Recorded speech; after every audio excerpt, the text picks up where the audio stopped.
nagbibista ay para sa pangpalitada, pang-asinta ng hollow blocks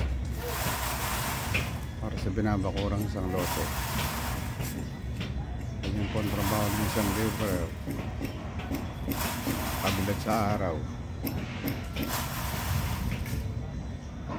Mag-i-stack, mag-iipon ng buhangin para gagamitin sa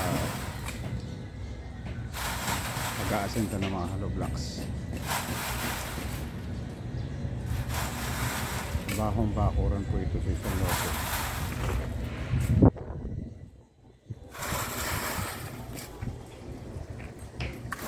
So nakastack din yung mga hollow blocks namin, grab, bato. Maganda po yung isang maliit na backbone namin. Ito po yung isang share namin na ginagamit pang halo. Bang nag-prepare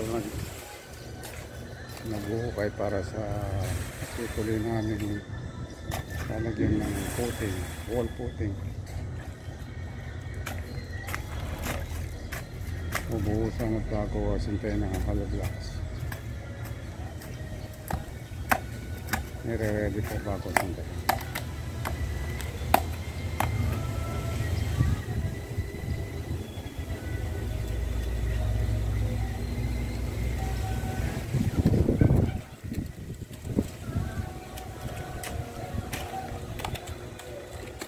Buti na lang po malilim dito sa ano namin, pagawa namin. O mag-shoutout ka muna para naman lumakas yung YouTube ko.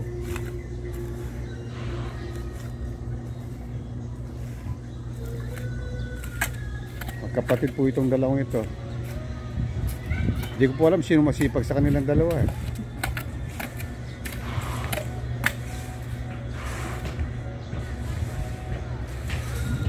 Ito po yung binabakuran namin lupa. Ay maki mga panambak, buhangin at saka graba, hollow blocks.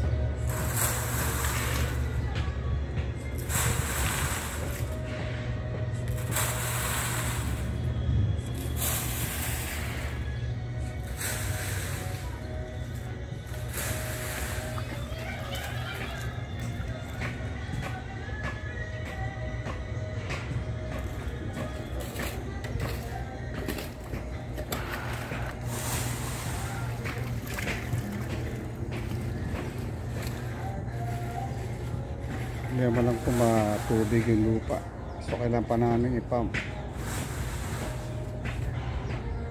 para makapagbuhos ng poste kabigat.